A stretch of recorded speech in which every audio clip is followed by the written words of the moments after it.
Maslak আপনার যেটাই হোক, এই মুহূর্তে আমাদের ঐক্যের কোনো বিকল্প নাই। সবাই এক টেবিলে বসেন, এক জায়গায় বসেন। আমরা ঐক্য কেন হতে পারছি না? ঐক্য হওয়ার ক্ষেত্রে আমাদের বাধাগুলি কোন জায়গায়? আমি মনে করি এক টেবিলে বসার সাথে সাথে 90% ঐক্য আমাদের মধ্যে এমনি হয়ে যাবে। আমি অনুরোধ করব, আমার মতো তরুণ উলামায়ে কেরাম যারা আছেন, আমার কম বয়সী যারা আছেন, আমাদেরকে শপথ নিতে হবে অনেকের দেয়াল আমাদেরকে ভেঙে খান খান করে ঐক্যের বীজ রচনা করতেই হবে, কোনো বিকল্প নাই। সরসিনা পীর সাহেব হুজুর একটি কথা বলেছেন যে আমরা রাজনীতি করি না, কিন্তু আমাদের কাছে একটা ভোট হলেও আছে। এই জিনিসটা আমাদেরকে প্রমাণ করতে হবে। আমরা যদি রাজনীতি নাও করি কোনো অসুবিধা নাই, কিন্তু আমাদের সুন্নিদেরকে এই জিনিসটা প্রমাণ করতে হবে আমাদের কাছে একটা ভোট আছে। সবাই ঐক্যবদ্ধভাবে যদি বলতে পারি আমরা একটা ভোটের অধিকার ছাড়বো না, আমাদের সাথে যারা বৈষম্য করবে আমরা ওই ভোটের মাধ্যমে এটার জবাব দেব, তাহলে সবাই অটোমেটিক সোজা হয়ে যাবে। আসলে ঐক্যের কোনো বিকল্প নাই, এটা আমরা সবাই জানি, কিন্তু আসলে ঐক্য কেন হচ্ছে না, এটা হচ্ছে মূল বিষয়।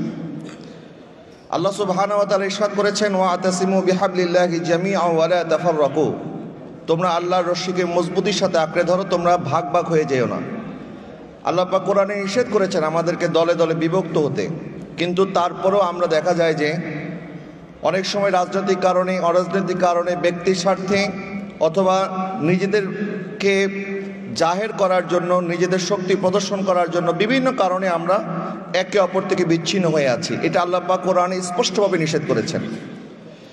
এবং বাতিল ফেরকার ব্যাপারে যেটা হাদিস শরীফে এসেছে যে আমার উম্মতের মধ্যে ৭৩টা দল হবে, ৭২ দল যাবে জাহান্নামে, এক দল যাবে জান্নাতে। ৭২ ফেরকা বলা হয়েছে, তাদেরকে জামাত বলা হয় নাই। জামাত কিন্তু একটা। বাতিল যারা হবে এরা হচ্ছে ফেরকা, আর জামাত আহলে সুন্নাত ওয়াল জামাত এটা হচ্ছে একক, এটা ফেরকা নয়, এটা হচ্ছে জামা। এবং আমি স্পষ্টভাবে বলতে চাই 1400 বছরের ইতিহাস যদি আপনি তালাশ করেন আপনি দেখবেন বাতিল ফেরকার এক এক সময় এক এক নামে তারা আবির্ভূত হয়েছে। সর্বপ্রথম বাতিল ফেরকা খারেজি ছিল, তারপরে শিয়া, এরপরে এখান থেকে শুরু করে আস্তে আস্তে আরো অনেক বাতিল ফেরকার আবির্ভাব শুরু হয়েছে। কিন্তু আহলে সুন্নাত ওয়াল জামাত 1400 বছর আগে যেটা যেমন ছিল আজকে 1400 পর এখন সেটা আছে, কিয়ামত পর্যন্ত সেটা থাকবে। আহলে সুন্নাত ওয়াল জামাতের আকীদার ভিতরে, আমাদের এই জামাতের ভিতরে কোনো ধরনের ফেরকাবাজি এখনো হয় নাই এবং কিয়ামতের আগেও হবে না। এই বিষয়টা আমাদেরকে মাথায় রাখতে হবে। আমরা আহলে সুন্নাত ওয়াল জামাত, আমরা ফেরকা নই, আমরা হচ্ছি জামাত। এখন আমরা জামাত হওয়ার পরেও কেন আমরা যে বৃহত্তম জামাত এটা জাতিকে আমরা জানাতে পারছি না কেন? এই বিষয়টাকে আমাদেরকে একটু চিন্তা করতে হবে। এক নাম্বার, ঐক্য কিসের ভিত্তিতে হবে? যদি আপনি বলেন যে রাষ্ট্রীয় বিষয়ে আমরা ঐক্য কিভাবে করতে পারি, রাষ্ট্রের যে কোনো বিষয়ে আমরা, শুধু মুসলমান কেন, এই রাষ্ট্রের মধ্যে হিন্দু বসবাস করে, বৌদ্ধ বসবাস করে, খ্রিস্টান বসবাস করে। রাষ্ট্রীয় স্বার্থে, রাষ্ট্রীয় সার্বভৌমত্ব রক্ষায়, রাষ্ট্রের স্বাধীনতার প্রশ্নে, রাষ্ট্রের ঐক্যের প্রশ্নে আমরা যে কোনো জাতিগত ভেদাভেদ ভুলে গিয়ে আমরা বিধর্মীদের সাথে আমাদের ঐক্য হতে পারে, তাতেও কোনো অসুবিধা নাই।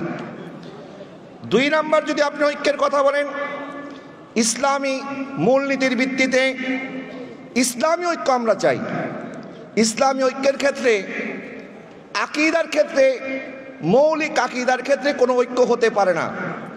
মৌলিক আকীদার ক্ষেত্রে আমরা শুধুমাত্র ওইটাকেই ধারণ করব 1400 বছর আগে আমাদের আহলে সুন্নাত ওয়াল জামাতের আকীদা যেটা, আমরা সেখান থেকে এক চুল সেখান থেকে সরার কোনো সুযোগ নাই। আমাদের আকীদা সেটাই, আমার নবীজির আকীদা। আমাদের আকীদা সেটাই যেটা সাহাবায়ে কেরামের আকীদা। নবীজি সাল্লাল্লাহু আলাইহি ওয়াসাল্লাম ইরশাদ করেছেন তোমরা জামাতকে অনুসরণ করো, ইত্তাবিউল জামাআ। নবীজি ইরশাদ করেছেন মা আনা আলাইহি ওয়া আসহাবি। নবীজি ইরশাদ করেছেন তোমরা আমার খোলাফায়ে রাশিদিনদেরকে অনুসরণ করো। আমরা সেই মূলনীতির উপরে চলে আমরা আকীদার ক্ষেত্রে, আকীদার মৌলিক আকীদার ক্ষেত্রে আমাদেরকে বিন্দু পরিমাণ ছাড় দেওয়ার কোনো সুযোগ নাই। এখন আসেন ফুরুই আকীদার ক্ষেত্রে, ফুরুই বিষয়ের ক্ষেত্রে। ফুরুই বিষয়ের ক্ষেত্রে যেই ধরনের মত পার্থক্য আমরা দেখি, মতবিরোধ আমরা দেখি, এটা তো আমি মনে করি ইসলামের সৌন্দর্য। কারণ আমাদের মাযহাব 4টা হয়েছে, যদি কোনো ইখতিলাফ নাই থাকতো তাহলে মাযহাব 4টা কেন হলো? এবং আজকে পর্যন্ত আমরা হানাফিরা কোনোদিন শাফিঈদেরকে বাতিল বলি নাই, শাফিঈরা হাম্বলীদেরকে বাতিল বলে নাই, হাম্বলীরা মালিকীদেরকে বাতিল বলে নাই। তার মানে বোঝা গেল ফুরুই বা আমলি মাসআলা মাসাইলগত ক্ষেত্রে ইখতিলাফ হওয়াটা এটা ইসলামের জন্য অসুন্দর কিছু নয়। কিন্তু দেখা যায় যে আমরা এই ফুরুই মাসআলা মাসাইলকে কেন্দ্র করে, শুধুমাত্র এই আমলি মাসআলা মাসাইলকে কেন্দ্র করে আমরা নিজেদের মধ্যে অনৈক্য জিয়ে রেখেছি, আমরা নিজেদের মধ্যে বিভেদ জিয়ে রেখেছি। এবং বাংলাদেশের মধ্যে আমি মনে করি, আমার পূর্বে মাওলানা ওসমান গনি সালেহী ভাই বক্তব্য দিয়েছেন এবং আরও যারা যারা বক্তব্য দিয়েছেন, আমরা সবাই জানি এবং এই কথা সবাই মানতে বাধ্য, এই দেশের মধ্যে নব্য ফিতনা যারা সৃষ্টি করছে, আজকে নতুন নতুন ইসলামের সংজ্ঞা যারা আমাদেরকে শেখানোর চেষ্টা করছে, তাদের মাধ্যমে এই দেশে ইসলাম আসে নাই। এই দেশে ইসলাম এসেছে আউলিয়া কেরামের মাধ্যমে, এবং তারাই মূল ইসলামের যে স্পিরিট আহলে সুন্নাত ওয়াল জামাতের আকীদার ভিত্তিতেই এই দেশে ইসলাম প্রতিষ্ঠিত হয়েছে। সুতরাং নতুন করে আমাদেরকে নতুন আকীদা যারা শিখাতে চায়, নতুন করে আমাদেরকে ইসলাম শিখাতে চায়, আমরা তাদের থেকে ইসলাম শিখার কোনো দরকার নাই। বরং আমাদের আকাবির উলামায়ে কেরাম হযরতে পীর মাশায়েখবিন্দু আমাদেরকে যে আকীদা শিখিয়েছেন এটাই আমাদের আকীদা। নতুন করে নব্য আকীদাদারি যারা নতুন করে আমাদেরকে শিখাচ্ছে, অথচ আহলে সুন্নাত ওয়াল জামাতের উলামায়ে কেরামদের কাছে শুধুমাত্র হাদিসের সনদ নয়, আপনি দেখবেন সব কিছুরই সনদের দরকার আছে। আমাদের কাছে যেমন হাদিসের সনদ আছে, আমাদের কাছে তরিকতেরও সনদ আছে, আর তারা তো তরিকতই মানে না, সনদ থাকবে কোত্থেকে? 2 নাম্বার, আহলে সুন্নাত ওয়াল জামাত আমার নবী ইরশাদ করেছেন, আমার উম্মতের মধ্যে একটা দল কিয়ামত পর্যন্ত হকের উপরে অবিচল থাকবে, কেউ তাদেরকে দমিয়ে রাখতে পারবে না, কিয়ামতের পূর্ব পর্যন্ত তারা হকের জন্য লড়াই করতে থাকবে। কিন্তু আজকে যারা নিজেদেরকে যারা নিজেদেরকে ইসলামের মেইন স্ট্রিম দাবি করছে, এটা একটা আমি মনে করি আমাদের সাথে ধোঁকা চলতেছে। কারণ আপনি তাদের আকীদার ইমামদের যদি আপনি দেখেন, নবীজি সাল্লাল্লাহু আলাইহি ওয়াসাল্লাম পর্যন্ত, ইবনে তাইমিয়া পর্যন্ত তাদের কোনো আকীদার ইমামের সনদ নাই। ইবনে তাইমিয়া থেকে শুরু করে মাঝখানে আবার আরেকটা গ্যাপ আব্দুল ওয়াহাব নজদি পর্যন্ত, তাদের আকীদার কোনো সনদ নাই। আব্দুল ওয়াহাব নজদি থেকে শুরু করে আবার আলবানী, ইবনে বাজ পর্যন্ত আরেকটা গ্যাপ। তাহলে তোমাদের মধ্যে এত গ্যাপ কেন? আমরা আহলে সুন্নাত ওয়াল জামাতের আকীদায় বিশ্বাসী যারা, আমাদের যেমন হাদিসের সনদের মধ্যে কোনো গ্যাপ নাই, আমাদের আকীদার ইমামদের সনদের মধ্যে কোনো গ্যাপ নাই, আমাদের তরিকতের ইমামদের সনদের মধ্যে কোনো গ্যাপ নাই। আমাদের কাছে সব ধরনের সনদ আছে, কিন্তু সনদ থাকার পরেও কেন আজকে আমরা অবহেলিত? আমি কয়েকটা পয়েন্ট আমি আপনাদের খেদমতে আরজ করতে চাই। 1 নাম্বার, আমাদের মধ্যে রাজনৈতিক সচেতনতার অনেক অভাব আছে।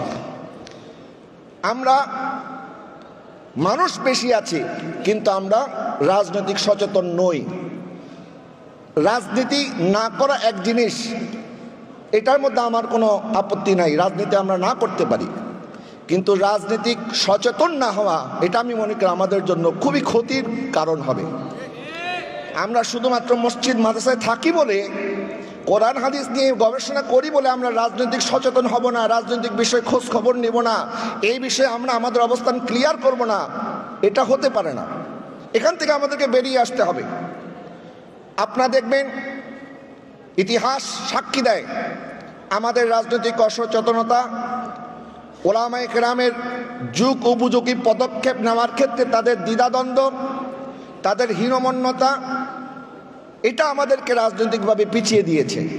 একটা উদাহরণ দেই, অটোমান সাম্রাজ্য যখন গোটা বিশ্বের মধ্যে মুসলিম সাম্রাজ্যের প্রতিনিধি করে গোটা বিশ্বের একটা পরাশক্তি হিসাবে তারা আবির্ভূত হচ্ছিল, গোটা বিশ্বের পরাশক্তি হিসেবে ওসমানরা যখন এগিয়ে যাচ্ছে, তখন রোমানরা তারা প্রিন্টিং প্রেস তারা শুরু করেছে। অর্থাৎ আগে তো হাতে লেখা হতো, সব কিছু হাতে লেখা হতো, তখন তারা একটা জাগরণ সৃষ্টি করলো, বিপ্লব সৃষ্টি করলো। সেই বিপ্লবটা ছিল প্রেসের বিপ্লব।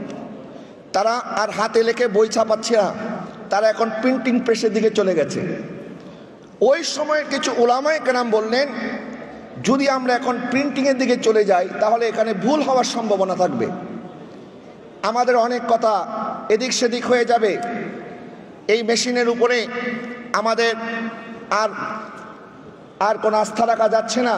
সুতরাং আমরা এখন এদিকে যাব না, এটা করা যাবে না। এই একটা ফতোয়ার কারণে মুসলমানরা পিছিয়ে গিয়েছিল। রোমানরা তারা প্রিন্টিং প্রেসের দিকে এগিয়ে গিয়েছিল। মুসলমানদের বই তারা আর ছাপাতে পারছে না এই ফতোয়ার কারণে, যার কারণে ওই বিপ্লবের কারণে মুসলমানরা পিছিয়ে গিয়ে আজকে আমরা পিছিয়ে পড়েছিলাম। আবার এটাও আমরা শুনেছি ভারতে যখন এই ব্যাপারে ফতোয়া দেওয়া হয়েছে যে ইংরেজি শিক্ষা করা হারাম, এই কারণে অনেক মুসলমানরা ইংরেজি শিক্ষা থেকে দূরে সরে গিয়ে তারা সরকারি চাকরি পায় নাই, বিধর্মীরা সরকারি চাকরি করা শুরু করে দিয়েছে। এখান থেকে আমাদেরকে শিক্ষা অর্জন করতে হবে।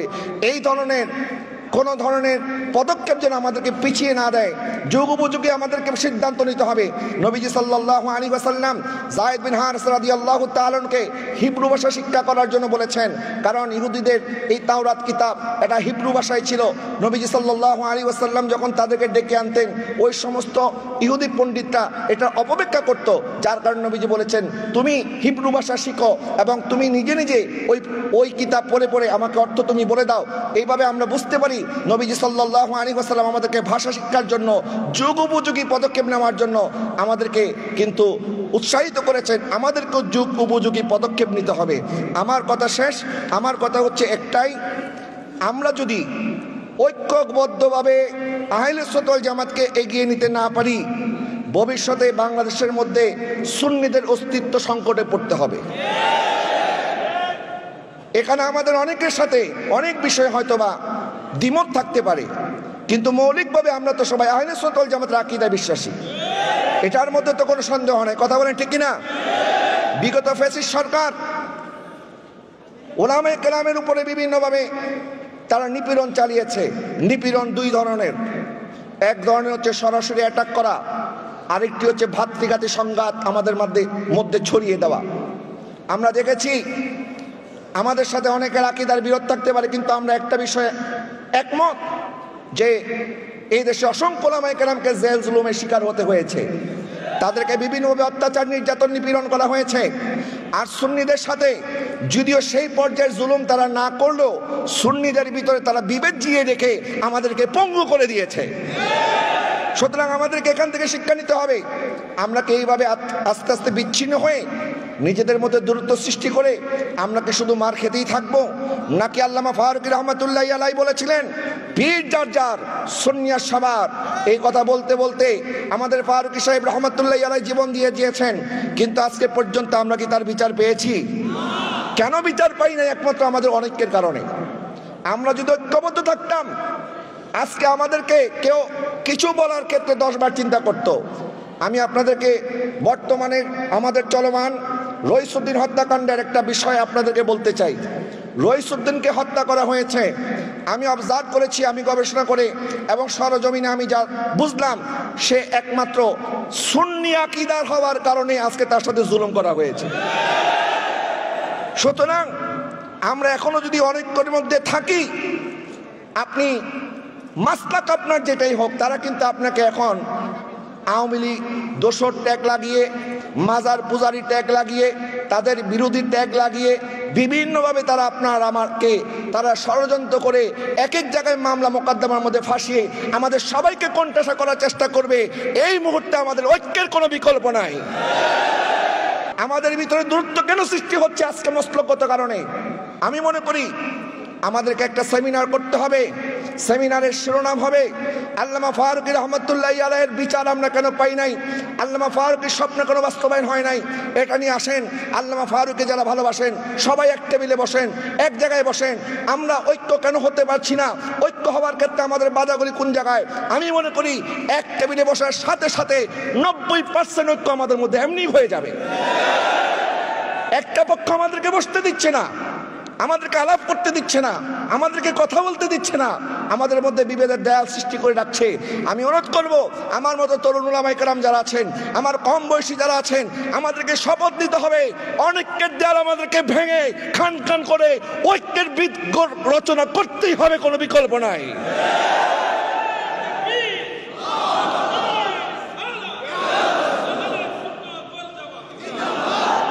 ঐক্য যদি না হয় আমাদের ক্ষতিগুলিকে আমি একটা করে 3টা কথা বলে আমার বক্তব্য শেষ। অনেকের কারণে দেখেন আমাদের কোনো মুখপাত্র নাই, আমরা এক একজন এক একভাবে বক্তব্য দিচ্ছি, একজন বক্তব্য দেওয়ার কারণে তার বক্তব্যটা আমাদের সবার ঘাড়ে চলে আসতেছে। আমাদেরকে একটা মুখপাত্র তৈরি করতে, একজন হোক 5 জন হোক, আমরা সবাই কথা বললে হবে না, একজনকে কথা বলতে হবে, 5 জনকে কথা বলতে হবে, এবং 5 জনকে একই সুরে কথা বলতে হবে। অনেকের কারণে আমাদের কোনো মুখপাত্র নাই। 2 নাম্বার, একজন দোষ করার কারণে সবার ঘাড়ের উপরে দোষ চাপিয়ে দিচ্ছে আমাদের বিপক্ষ শক্তি যারা আছে, কারণ তারা জানে যে এখন যদি আমরা এই দোষটা সবার ঘাড়ে চাপাই দিই, তারা তো ঐক্য নাই, সুতরাং ঐক্যবদ্ধভাবে প্রতিবাদ তো করতে পারবে না, সুতরাং তারা সবাই দোষী, এটাই প্রমাণ হয়ে যাবে। 3 নাম্বার, প্রশাসন এটা বুঝে গেছে যে আমাদের ভিতরে ঐক্য না থাকার কারণে আমাদেরকে যদি তারা কোণঠাসা করে, আমরা কখনো ঐক্যবদ্ধ হয়ে দাঁড়াতে পারবো না, প্রতিবাদ করতে পারবো না, যার কারণে তারা আমাদেরকে পদে পদে হেনস্থা করার চেষ্টা করছে। আমি একটা কথা নোট করেছি, আমার কাছে খুব ভালো লেগেছে। সরসিনা পীর সাহেব হুজুর একটি কথা বলেছেন যে আমরা রাজনীতি করি না, কিন্তু আমাদের কাছে একটা ভোট হলেও আছে।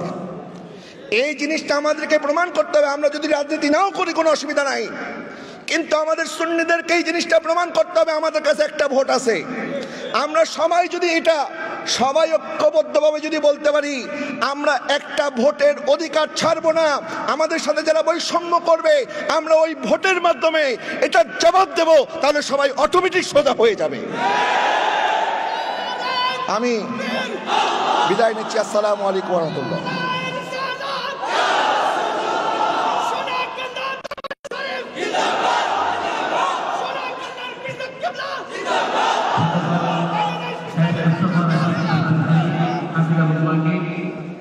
সুন্দর বক্তব্য উপস্থাপন করার জন্য আজকে এই সংবাদ